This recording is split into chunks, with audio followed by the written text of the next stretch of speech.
Hello, and welcome to another episode of Boundless Body Radio. I'm your host, Casey Ruff, and today we have another amazing guest to introduce to you now. Urban A. Kiernan, Ph.D., has over 25 years of industry business and research experience that has spanned from diagnostics, biomarkers, sports anti-doping, and now onto biopharmaceutical discovery.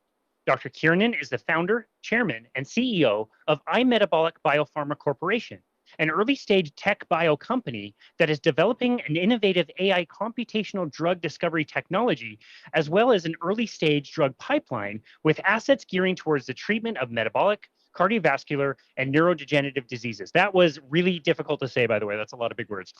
With one business exit under his belt, he has also been the recipient of almost $5 million in NIH awards, holds 12 issued patents, has authored around 50 peer-reviewed publications, and 4 book chapters.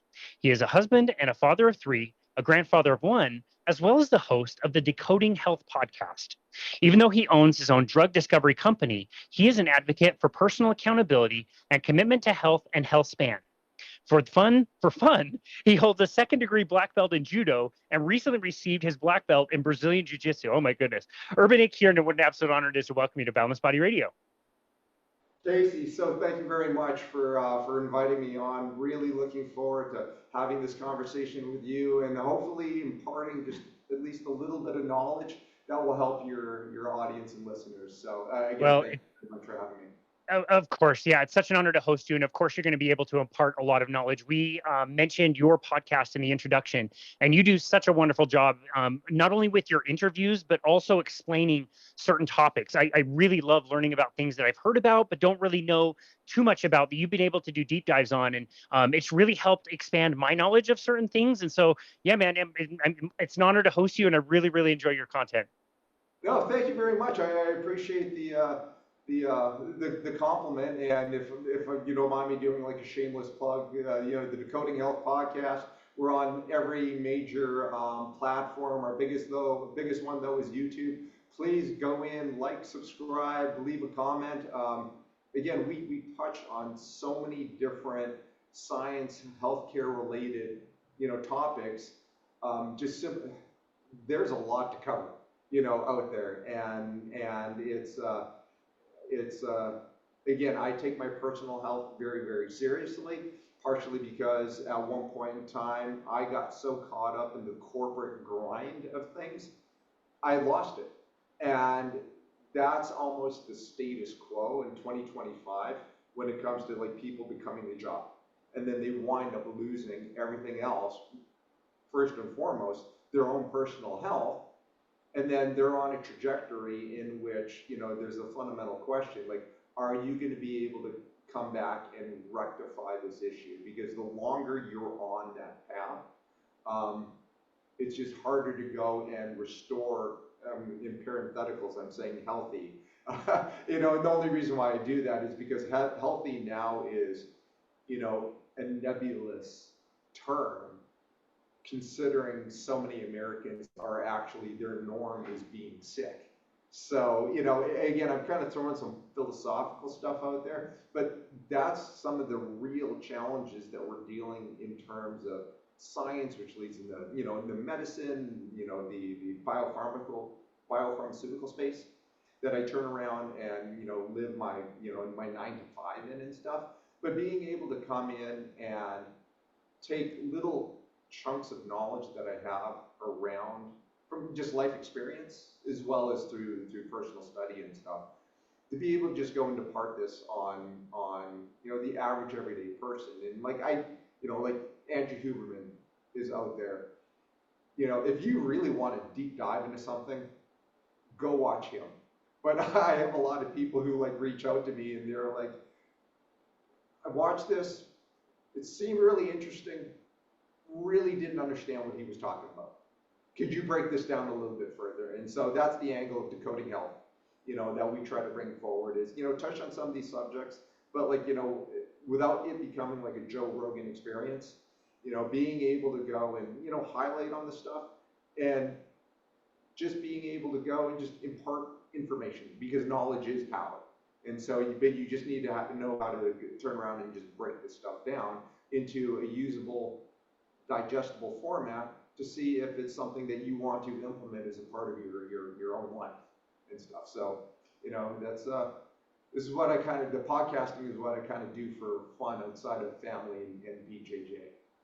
Yeah, no, that's great. No, and you're absolutely right. Like I was just watching some of the footage and coverage of 9/11 back in 2001, and you're Oh, seeing these images and the terrible images in New York City, but you really just can't unnotice like the shape of people, the way people looked even 24 years ago. It's vastly different than today, and it's such a quick kind of change into poor health if you look at it from an evolutionary standpoint. But in the course of a lifetime over a few decades, it seems so gradual and slow, but like people don't even look today like they did 24 25 years ago. Like getting people out of buildings and offices would have been so much harder today than it was even back then, and we're only talking 2.5 decades. And just watching these videos, like we've gone way downhill recently, way more than we had before. And already like you could still see poor health back then, but like to see people running away from the buildings, I think you'd probably see more people on rascal scooters scooting away from the building today. You know what I mean? Like it's so different.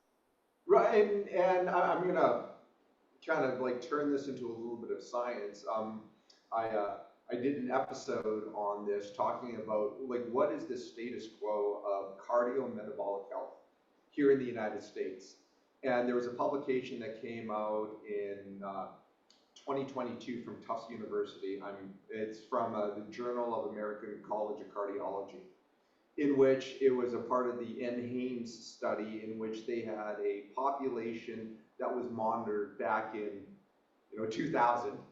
Okay, so back right when 9/11 was taking place, and then a population in 2018 was monitored, and they were looking through a criteria of 5 different cardiometabolic um, metrics that they were evaluating.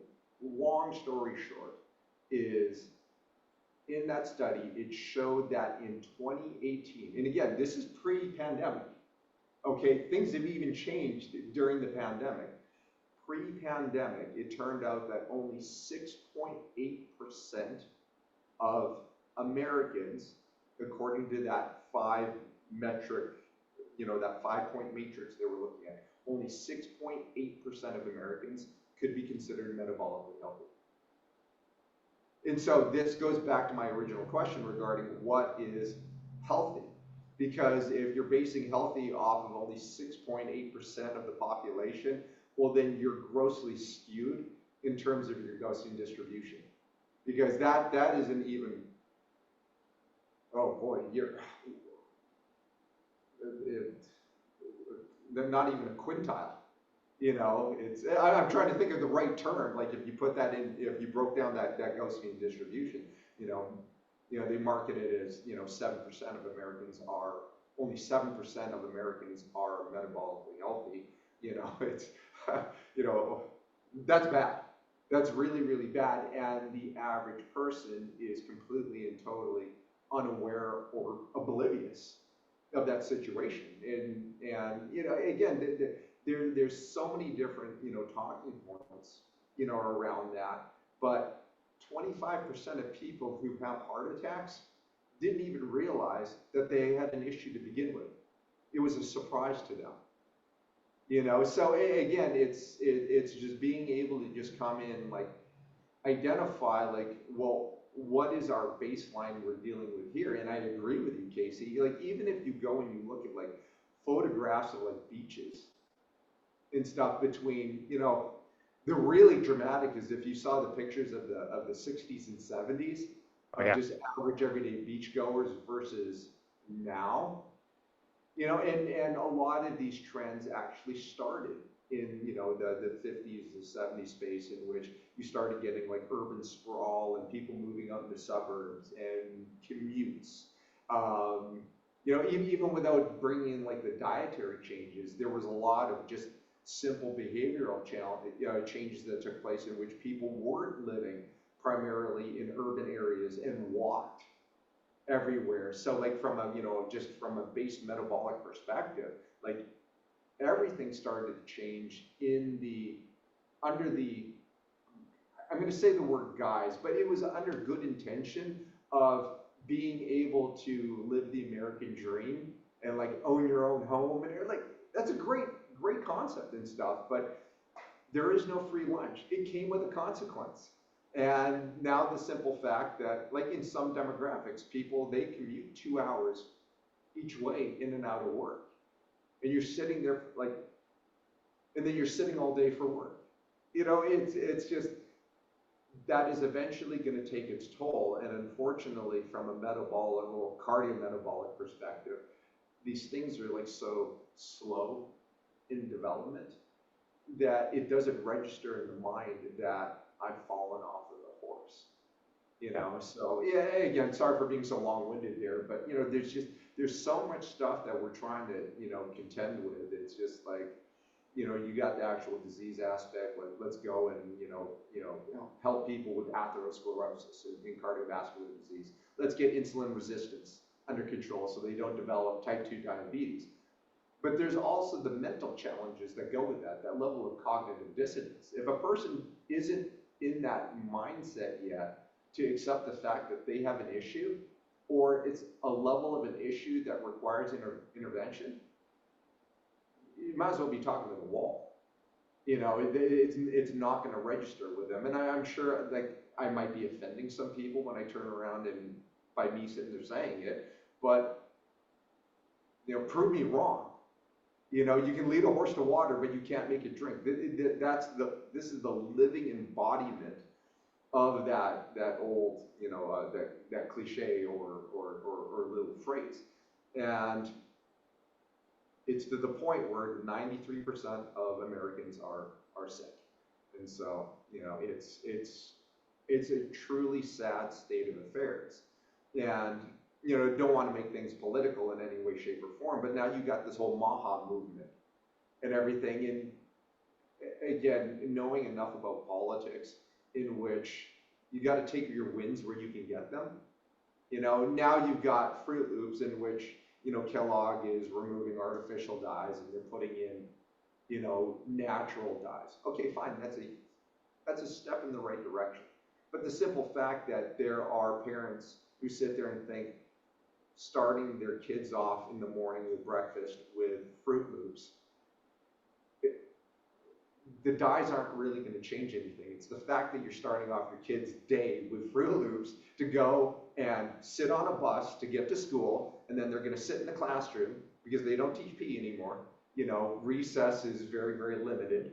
So they're going to go and sit in the classroom the entire day. Then they're going to sit on a bus to come back home, maybe do some homework, but sit in front of a TV and play video games. So there, again, it's this, yeah, your kids are going to stay out of your hair as a parent, but again, there is no free lunch. There's a consequence that comes with all of that. So, Well, yeah, I really appreciate that explanation. Thank you for sharing. And yeah, I couldn't agree more. Despite we just lost Fruit Loops as a potential sponsor of the show, I really couldn't agree more with you as far as that goes. And I've been so wrapped up in your amazing content and learning about some of the things that you talk about. I'm actually a little bit less familiar about how you arrived to some of these conclusions, and especially as it relates to your own diet and your understanding of things like you've already mentioned, like insulin resistance. So can you share, you alluded to it earlier where you got wrapped up in a career and it became very difficult to focus on your own health, but can you share a little bit about your own personal story and how you arrived to where you are today as far as, health and in particular, nutrition? okay, so first and foremost, I don't know if you could, tell this, Casey, but I'm a dude. I'm a guy, and I got caught up into that normal guy fallacy that you're always going to be perpetually 25 years old. And you feel like, oh, it doesn't matter how badly I fall off the horse. All I have to do is hit the gym for 6 weeks and I'll be as good as gold. But we're aging. And that no longer becomes the truth. And I'm going to throw it out there. When you're 25 years old and you're hitting the gym like all the time, you can put as much crap as you want in your mouth and have very little biological consequence at that moment. Now you turn the clock forward 25 years. That's not the case. And so I was stuck in the corporate world working a global business development job, in my late 30s into early 40s. Um, just for comparison, for 2014, I was gone 9 months of that year. And I just also want to explain to the audience, I was a single dad. The mother of my daughter, she passed away in 2006 because of cancer. So I was literally like sole parent, like, not splitting custody. Yeah, I was their dad. So the additional stress of flying around the world, doing business, jet lag, time changes, those things are all extremely real with biological consequences. Plus, we already kind of talked about just sitting on your butt doing nothing, a 10-hour flight to Tokyo, Japan. It really,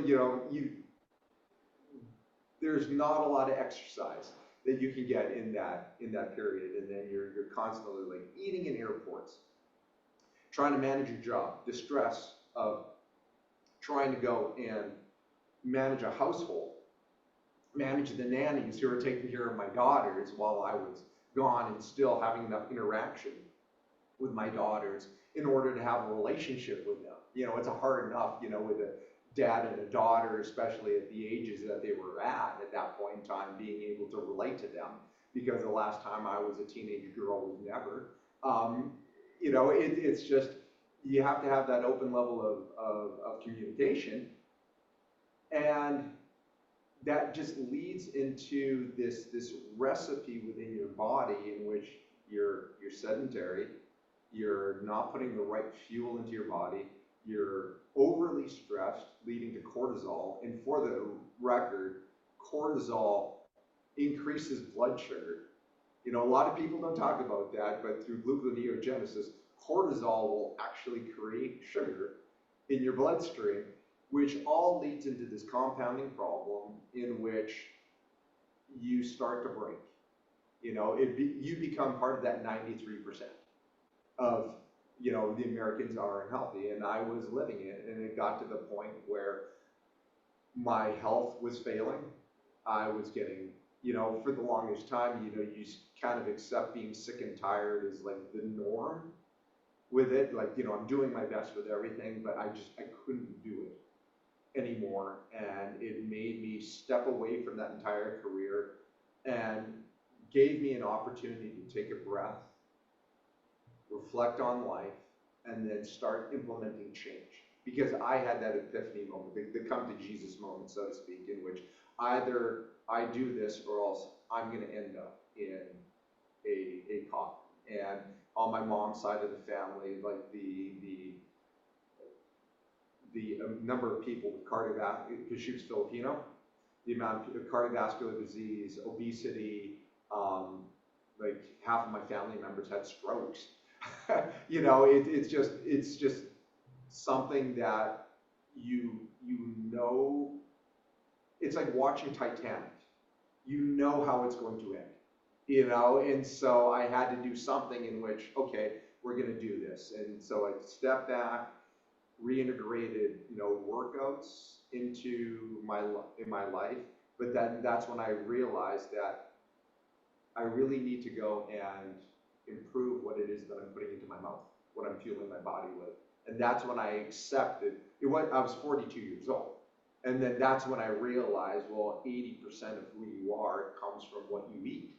And so really turning around and changing my diet, I did the Whole 30 program, to go and just start that off. Now that whole concept has, morphed into what I feel what works best for me, which doesn't necessarily work best for everybody else. But I found the recipe between exercise, diet, restoring of hormone levels. That's something that I was very resistant to over the longest time, but I had to accept the fact that, I'm an aging male, testosterone levels drop. Working with a very highly trained and competent individual from a hormone replacement therapy standpoint, and being able to go over a period of a year revamp of what I actually look like. And honestly, as a part of this, because I know yours is a radio show, Casey, if there, do you ever, does this come out with video as well or no? Yeah. Okay, what Yeah. I'll do is I'll send you a picture. I was cleaning for Mother's Day. My wife's request for me is, can you please go into the closet and clean it? So I went through and I found a pair of trousers which were an absolute gem. I'm going to send you that picture just to show what I used to be versus now. And, Wow. you know, long story short, for any of your listeners out there, or even like any of my listeners who are watching this episode, hell, if I can do it, you can do it.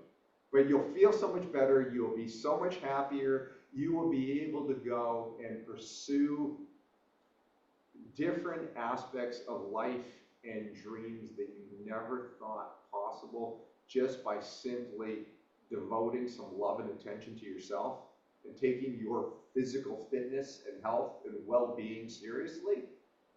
It's just, it's your limitless potential as a human being, you know. So, you know, that's what led me down into that particular journey. However, I had some, like, a little bit more of an ace in my card, simply because I was a scientist, and my initial funding that I got as a scientist, like my first grant from the National Institutes of Health was from the NIDDK, the National Institute of Diabetes, Digestive and Kidney Disorders. Say that 10 times really fast. That's a real tongue twister. It was funded by the NIDDK to go and study biomarkers of pre and type 2 diabetes. And that was a real eye-opener, because the stuff that I was expecting to see wasn't the stuff that we saw. And it opened up an entire, you know, for its time in like 2008 through, you know, 2010, was really innovative in terms of nobody thought about the disease in that way. At that point in time. Now there's other people who are kind of on the same bandwagon. However, though, you still see the science being extremely tribal, in which you got the biggest standpoint is you got the people who are all like anti-sugar, and then you got the people who are all anti-fat.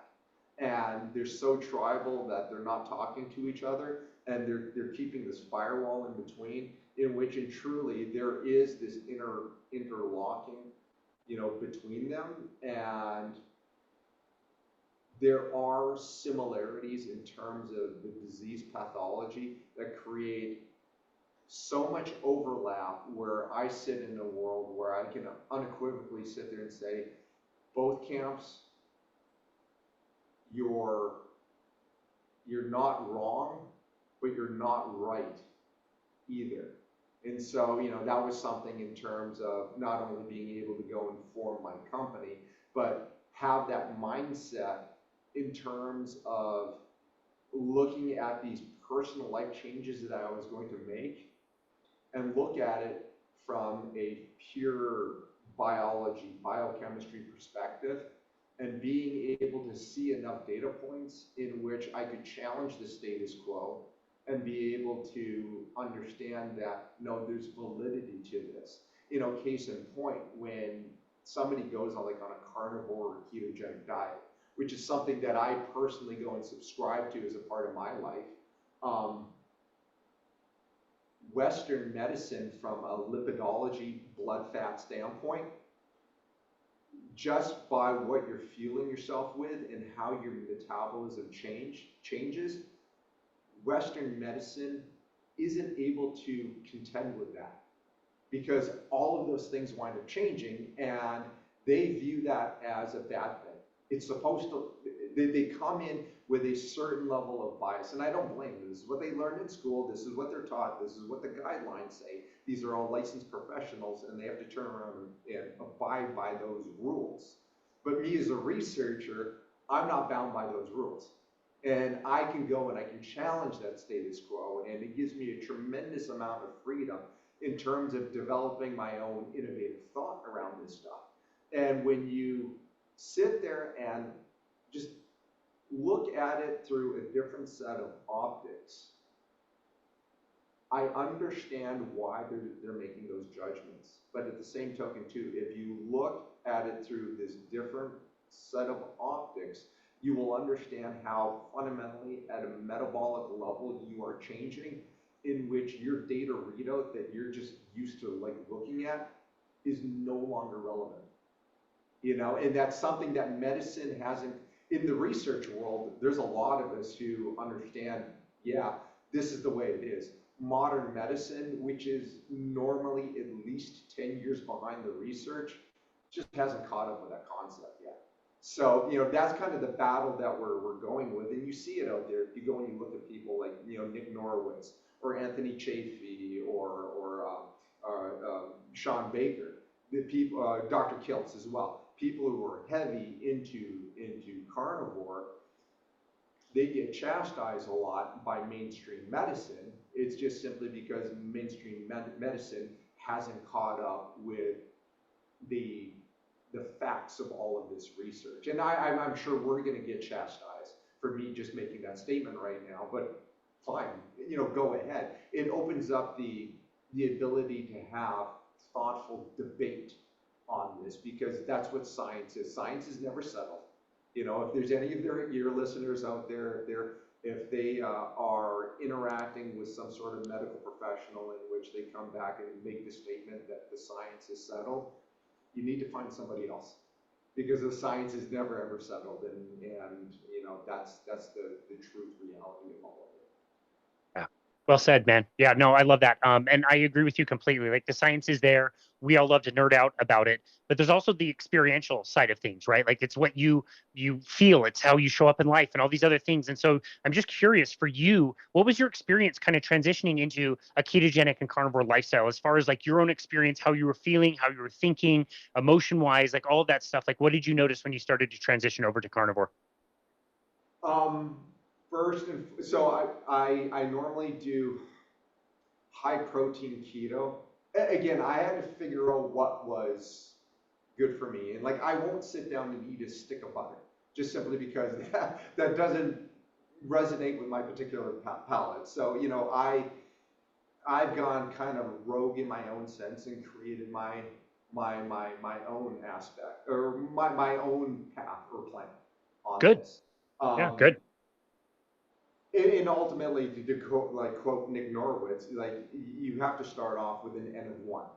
You have to try it, you know. And for the record, carnivore and keto, because normally I look very, very good for my age. It's like if anybody turns around and follows me on social media, like my Instagram's out there, yeah, that's me in jiu-jitsu tournament mode, full six pack. You know, that was 3 years ago, I want to say that picture was. I'm not in competition mode right now, but I know exactly what to do to be able to make my weight class, you know, consistently.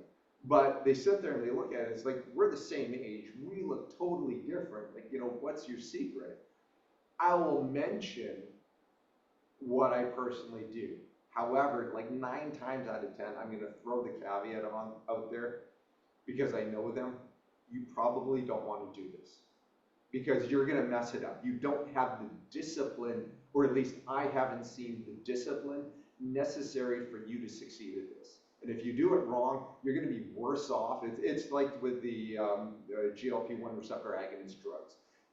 If you do it right, it can be very, that's the way Wegovy and the Zepbound, to use the name brands.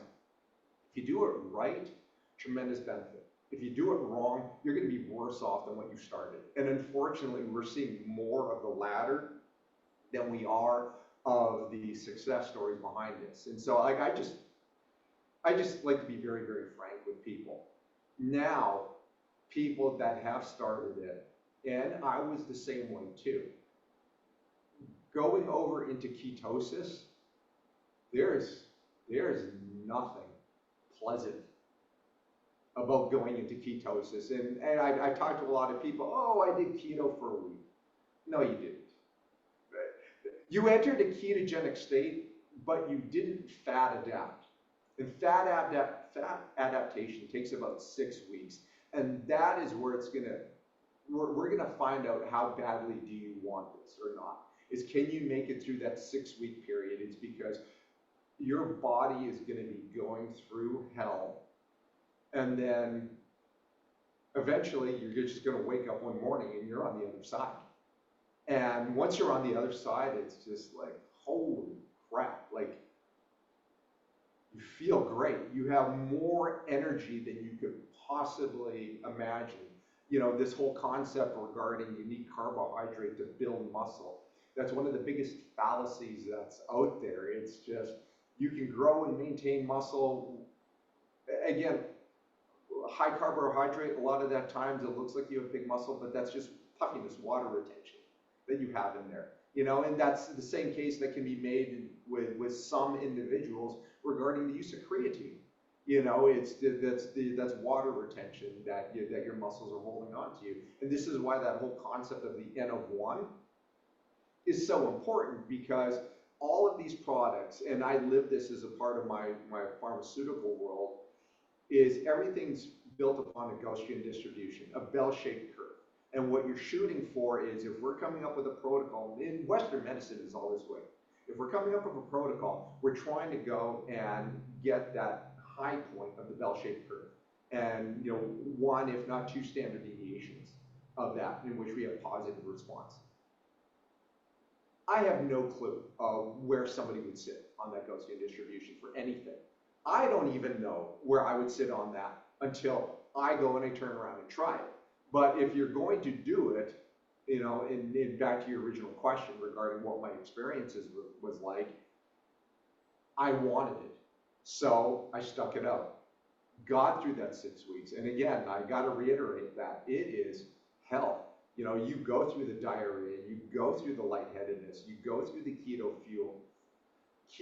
flu until you get your electrolytes all worked out. Getting used to the concept of, wow, I have to pee a lot. You know, we're sitting there, we're joking about it, but your whole osmotic regulation, like everything changes, which, to be honest with you, you would expect. And this is where Western medicine gets confused. It's because you are no longer on that Gaussian distribution. You are somewhere else. And I don't know, I never learned about this in a textbook. You know, and they just don't know how to deal with you. So what is the natural response? Well, let's get you back to where everybody else is. Problem is, though, back to everybody else is the 93% of people who are cardiometabolically sick. So that, you know, we've just gone full circle in this conversation back to where we originally started. It's like, somebody define for me what health is. Like, I was talking with a guy at jiu-jitsu last night, in which he said that he's eating clean and healthy, and I stopped him. I'm just like, what does that mean? Like, you just said something to me that is absolutely meaningless. You know, you got to break that down for me, because, and as a part of it too, it's just like keto, carnivore, hell, I'm even gonna say vegan out there, okay? I personally don't subscribe to vegan, but for some people, that is the answer that they're looking for. Okay, that is the answer. What is the fundamental question you're trying to solve? And that's where you always have to begin with all of this, is what is the question? What am I trying to achieve?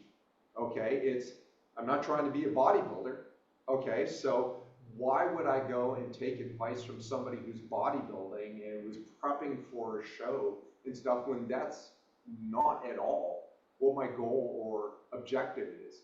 You know, if my goal and objective is for Urban at 51, preparing for Urban at 70, then I need to go and learn lessons from people who are preparing for that same type of journey. Not necessarily doing exactly what they're saying, but learning lessons from that so I can turn around and experiment for that. And, you know, not to go off on a tangent right here, but there's so much monetization to all of this stuff that it's really hard to go and separate the wheat from the chaff with this, because now you've got, like, you know, I already mentioned creatine, and for some people it's great, for some people it's not, and, you know, different schools of thought on that. You got, like, all of the craze around methylene blue. do us a favor, guys. I'm going to say peptides, but go and bleep that out because that's one of those ones that the algorithms will turn around and catch you on. But nonetheless, like there's so much stuff that's being out there, and then even from the dietary standpoint, you've got all of these different drugs, different schools of thought, even from a workout perspective. You know, how much cardio versus how much resistance training. And let's just go and agree that for a lot of people, we're going to disagree on what is the right approach to do. However, when you were having those discussions, everybody stepped back. Maybe that's what's right for them and not necessarily right for you. Go and try it. Like, I'm good friends with Michelle Hearn, and she's like an ultra marathon runner. Like, she's an absolute killer. She ran a marathon last weekend as a warm-up. So I can't even say it without laughing. She ran 26.1 miles as a warm-up for an ultra marathon race that she's doing next month. And like I kind of joke around with her. It's like, if you need a ride, it's like, we can settle. I'll pay for your Uber. It's the reason why I'm joking about that is I refuse to run. Like, I won't do it. So if somebody is telling me that running is the holy grail for longevity and wellness, I'm going to have to find something different, because right now, that's not for me. And so therefore, that can't be a part of my health, wellness, health span equation, just simply because I'm not going to do it. My knees can't take it. I'll do the Brazilian Jiu-Jitsu and, have my knees take, the knee bars and the toe holds and stuff. But you want me to run a mile? Like, unless somebody's chasing me with a chainsaw, I'm not running a mile. I'm not, so sorry for like, kind of going off on that tangent right there. But, in terms of the whole ketogenic aspect, I had to commit to it. It was rough, but I wanted it bad enough to go and do it. I felt great, but to be honest with you, just as the last part of this, I did not see the full extent of its benefit until the first time I got kicked out of keto, which was by accident. And it's one of those things, it's just like, wow, I feel really bad right now. And I actually remember it happening. I took my keys out of my pocket and I gave it to my oldest daughter, who's, she's in her 20s. And I said, you have to drive. Because my brain kicked over from ketones over to glucose, and my entire thought process changed. And that's when I realized that level of brain clarity, like I felt like I was drunk just by going over. And I know there's some people who are going to comment that that's BS, that's not going to happen. Guess what? You do it yourself. You get fully fat adapted and then turn around and kick yourself out of it and journal, record exactly how you feel. Majority of people, I will tell you, you will feel exactly the way I felt by switching over just from a fuel source. The only reason why I bring this up is because here in America, we live on a carb-heavy diet. And I went from just constant brain superpower to feeling like I'm drunk. Back to the normal Gaussian distribution, since people are so carb-heavy. Is it like the majority of the population is walking around like they're in a drunk state? Without being drunk, because you're feeding your brain with not necessarily the best fuel. Again, N of one, maybe it's for you, maybe it's not, I don't know, but you don't know until you get there, and that might be the last little ingredient that maybe you need in terms of achieving your goals. Because not only under that high protein keto, almost carnivore type approach that I go with, not only do I meet my physical fitness goals, I reach my envy, aesthetic goals, being like, 50 years old, walking around with a six-pack and stuff, and like going down to Mexico during, spring break, and like, younger people are like, my wife is like hitting me. It's like, stop that. It's like, I can't control what they're looking at. It's like, I look great for my age, and then compounded with the fact that I've got, this added level of brain capacity, I have to throw it out there. It accentuated my abilities as a scientist in terms of thinking about things differently, just simply because my my brain just works so well on ketones versus glucose. Again, that's just my personal story, but if somebody is out there looking for it, then guess what? Damn it, just commit. Get through that 6 weeks. I don't care how much it sucks. It sucks. End of story. If you want the benefits on the end, just suck it up, get there, and be like, yeah, this is a good place. This is a really good place. I've found the same thing to be true, my friend, and so many people out there as well. And yeah, you really do need to commit to it. But once you do, you really can't imagine going back to that other side, which is why anytime anybody cheats, I'm always like, okay, good, that's fine. Now you know what it's like to go back and how crappy you feel.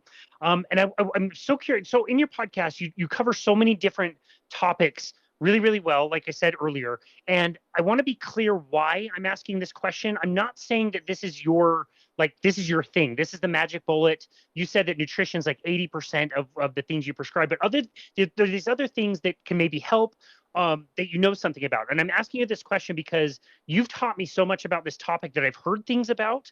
And again, I'm not asking the question to say like, oh, this is exactly what you do and the only thing that you do. I just think it's interesting and you have a great way of explaining it.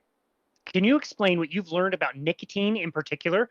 I've heard recently in the last few years that people are using it for, performance enhancement benefits or mental clarity or all these different things. And immediately, obviously, the first thing that anybody thinks of is, whoa, nicotine. Like, absolutely not. It's, terrible in cigarettes and blah, blah, blah.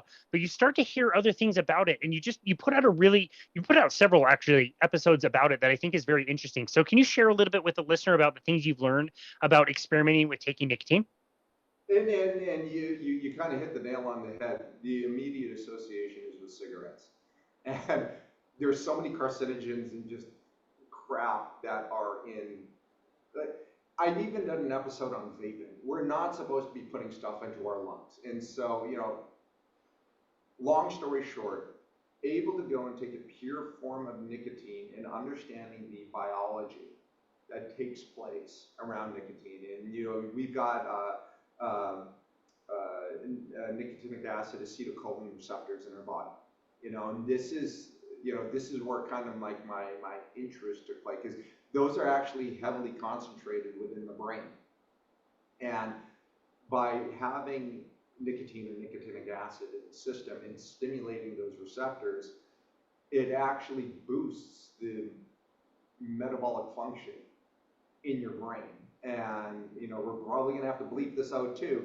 It was in the whole thing with long COVID.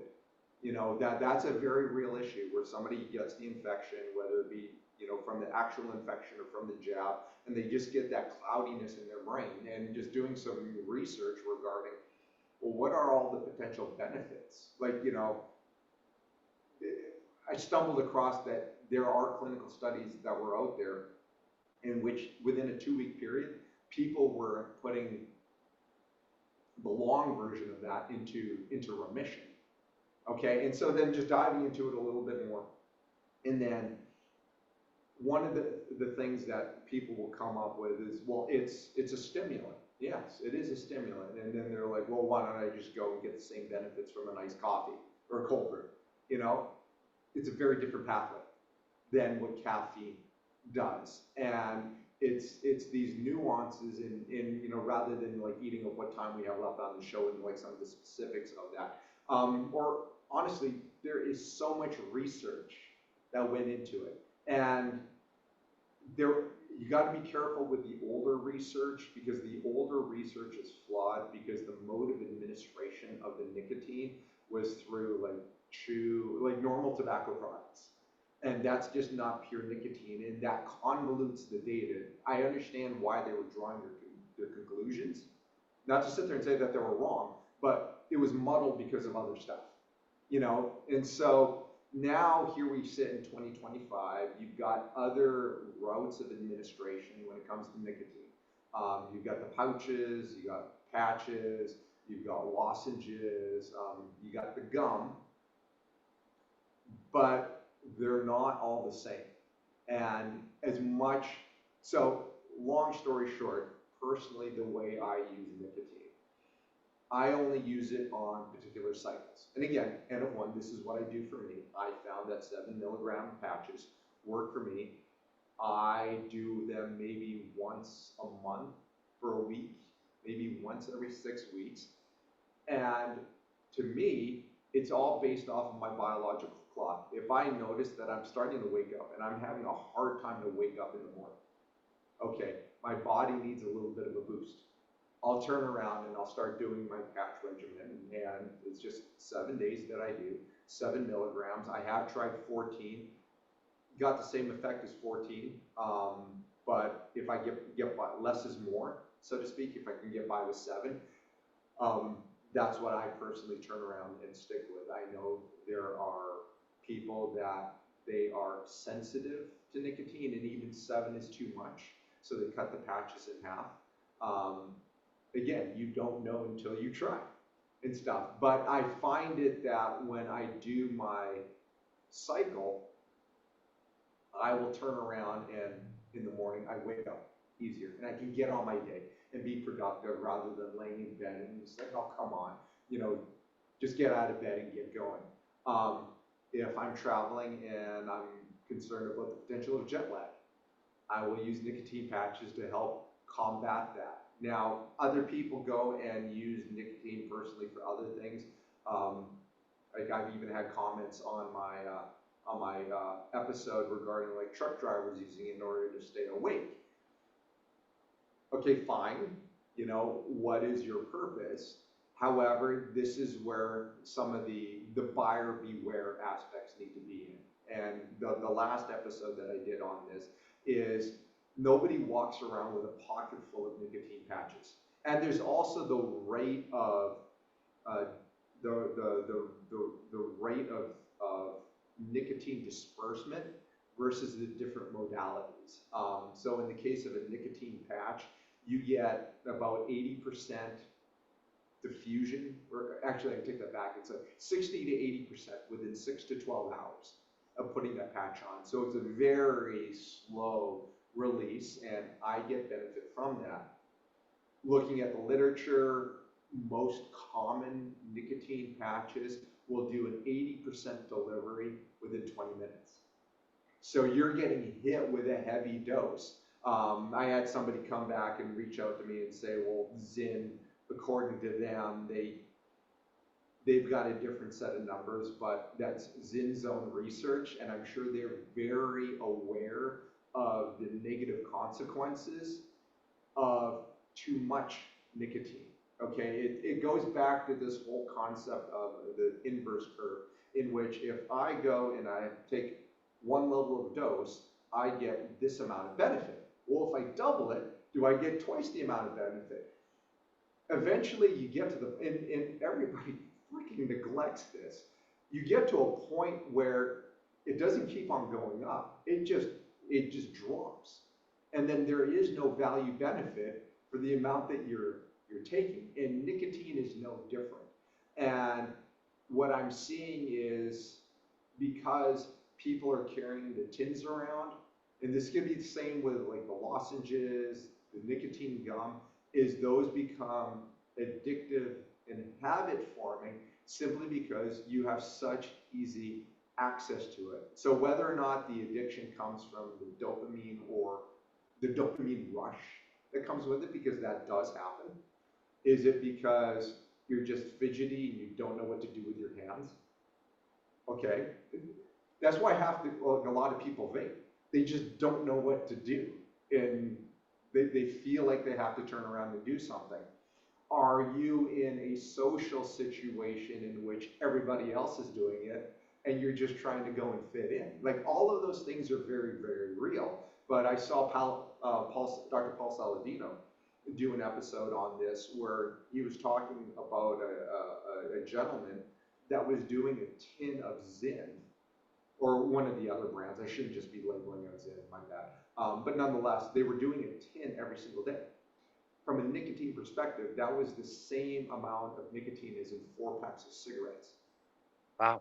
Okay, so again, there's a level of responsibility by the user to turn around and do that. So, long story short, there's a tremendous amount of benefit, from neurocognitive. They're even going and they're doing research right now in terms of integrating nicotine in the treatment of Alzheimer's and Parkinson's disease, which are huge areas in which there are no real solid pharmaceutical choices that are out there, in which they're seeing clear benefit on this. There's research being going into like pain management, fibromyalgia. They're also seeing in terms of like metabolic health. So there's a lot of areas in which this is just starting to open up new doorways into it. However, the simple fact that it is out there for everyday consumption, there is a downside to it. There is no free lunch, as I said, and you have to go and use this responsibly. So this is why, personally, is what I do is I use the nicotine patches. I only use it once in a while. I do my 1-week regimen, feel great, and then eventually it's just like, the stress and burden of every single day of life. You're a busy guy, I'm a busy guy. That has its toll on you, and what do I need to do to create that reset? And that's what I use for my reset. But like, if you went on to PubMed, there is so much new research coming out regarding nicotine. It's really interesting, and very implementable into every single day of life. We're not talking about some level of like experimental trial where there's no access to these particular types of compounds unless you're going into like some fringe type stuff. Nicotine, go to Target brand. I get mine from Fry's grocery store, the Kroger brand. You can go with the name brand if you want, but I have tried both, and I really don't see any difference between the two of them. So I want to save the extra 15 to 20 bucks by going with the generic and stuff. So that is an area of growing interest out there in the general population and stuff. And again, N-of-1, just turn around and try it. And then that's something that a lot of people have reached out to me regarding one particular episode on this. And it was just like, just try it. If it doesn't work for you, just throw them away or give them to somebody else. Nobody's putting a gun to your head saying you need to go and do all of it. Just if it's something that you think might work for you, just give it a shot. And if you don't feel anything, well, maybe you're like me and you maybe need the 14s. But then exercise with discipline, and it's not like I'm going to be doing this every single day for the rest of my life. I don't condone that with anything other than like, maybe some sunshine, water, high protein food, nonetheless. But, so I hope I answered your question regarding that's something that we could spend much, much more time on in terms of discussing. No, I just found it really interesting when you presented it on your podcast. I've heard things, over time about the benefits. And so I really appreciate that. Just 2 quick follow-ups. I mean, do you notice any, first of all, side effects when you use it, anything like negative? And then secondly, when you finish on day 7, on day 8, do you feel like you're missing something? Is there like a come down? Do you feel like you're addicted to it in any way? Or is it pretty easy for you to just say like, I'm not going to do it, and you feel fine? So with my protocol, what I do is I take the 7 days and I put them on the corner of my sink, and I just go through it, and I put a patch on. Comes to day 8, the only thing I notice is I go and I look, oh, there isn't a 1 there. Take the other one off, throw it in the garbage, go on my day. I'm fine. So I'm being very disciplined when it comes to that. In terms of negative side effects, the only thing that I've experienced is potential reaction from the adhesive. And so all I do is I just make sure that I put it on a different spot every single time. I might put it on my back of my deltoid. One of my big spots is on the scapula. Just simply because, like, from a jiu-jitsu standpoint, a lot of people wind up pushing against your chest. You put it on the back of your arm. A lot of people grab. I don't want somebody like, ripping it off. Whereas back on the scapula, to me, like almost like on the trap area there, it just seems like it's someplace where it's a little bit more durable from my daily activities. Smart. Okay, awesome. That was fantastic. And I noticed on one of the last episodes you did with your co-host, she seemed to notice if she took a too big of a dose, she would maybe get like a little bit jittery, or maybe I don't know if she was having like stomach aches or something like that, but she definitely noticed if she had a little bit too much. Okay. So in the specifics of that was actually our main producer, Layla. Um, she's one of those individuals that she has to cut the patches in half. Does a 3.5. That pouch that she did was a 9. So just remember, 3.5 over 6 to 12 hours versus what's 80. Well, let's do the numbers. We'll say 50% in 20 minutes of 9. That's 4.5. That's more than an entire patch within 20 minutes. She almost threw up because of it, because the room was starting to spin, because it was stimulating her so much. And again, you gotta remember, a lot of these nicotinic acid acetylcholine receptors are in your brain. And so those are the things that they're studying right now is, okay, what are the pros and cons of all of that? Like, we don't fully know. Again, with the long version of that one disease, I'll throw it out there, a lot of pros to do it. And that's simply because it competes for the same receptors that virus actually goes over. Oh, one thing, I haven't done an episode on this yet, but I'm going to throw it out there. If any of your listeners are interested in doing nicotine, but they also do Botox, you need to be off nicotine before you do your Botox treatment, or else your Botox treatment isn't going to work right. Wow. Hmm. So just throwing that out there, because Botox is really expensive. I don't personally endorse it, but if that's what you want to do, please, by all means, it's your money, go and do it. But if you want to maximize your money, don't be on nicotine. Like, be at least a week, maybe even 2 weeks off of the nicotine before you go for the Botox, because you're throwing money away. There you go. Yeah, I would have no idea. Oh man. That's awesome. Well, thank you for all of that. I find the topic very interesting, and the way you cover it really sensibly made me want to ask you that question. So I really appreciate that. This hour has absolutely flown by. I've really enjoyed chatting with you today, and we'll definitely have to have you back on sometime down the road to deep dive into some other topics of interest. But now, Dr. Kiernan, where would you like people to go to find you and connect with you and your work? So if you want to see me like professionally, I'm available on LinkedIn, Dr. Urban A. Kiernan, Ph.D. Instagram is Lightbearer on Instagram. My Facebook is private, so I probably won't give access to that. Obviously, the Decoding Health Podcast, best place, just go to YouTube, put my name in, Urban Kiernan, I'm the only one that comes up. We got a ton of episodes on there, so you'll be able to sit down and like for hours upon hours, just sit down and watch all of the content that we have. It's just, yeah, as you stated, it's just, we do cover a lot of stuff under the whole shell of biomedical science, even into some of the aspects of regulatory as well as political aspects when it comes to biomedical health. Specifically, we had Leah Biasucci on the show, who was the Arizona representative who was responsible for getting the bill passed that removed 11 food additives out of school lunches. Which was a huge step in the right direction, because you literally in schools, you have a captive audience. And, as already stated, I had to have that epiphany on my own. Like 80% of what you fill your body with is going to dictate what your health is going to wind up looking like. And that didn't happen in my 40s. Well, these are our most precious commodity. It's children. We need to do our best. We need to take as much of the crap out of that and feed them with good stuff so that they can reach the fullest potential, so that they can just be productive members of society going forward. So again, that's the angles that again, we cover a lot of stuff. And I do my best to go and follow up with comments that people have.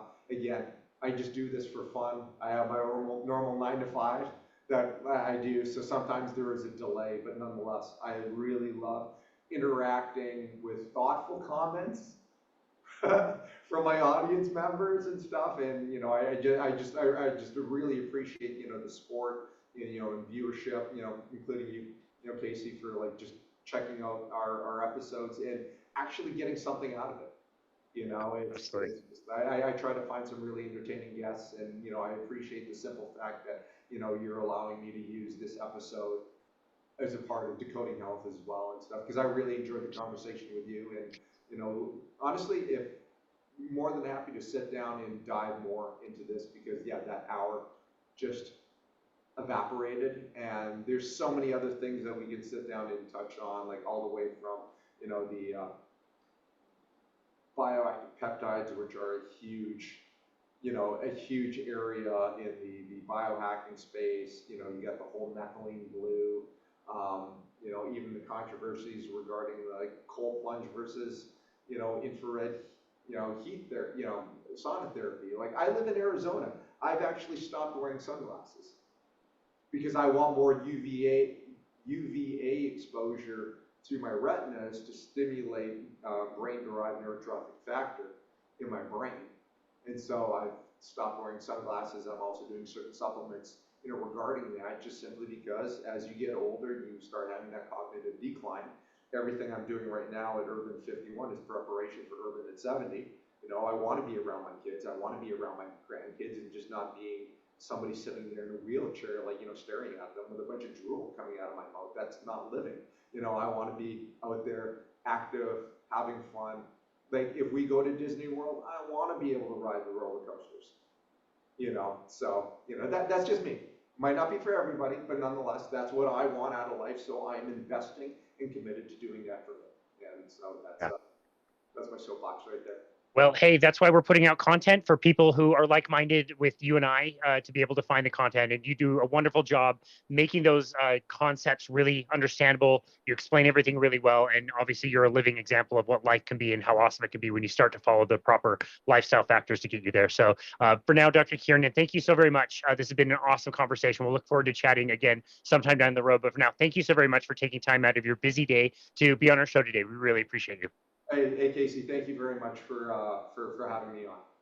Absolutely. It was such an honor. And this has been another episode of Boundless Body Radio.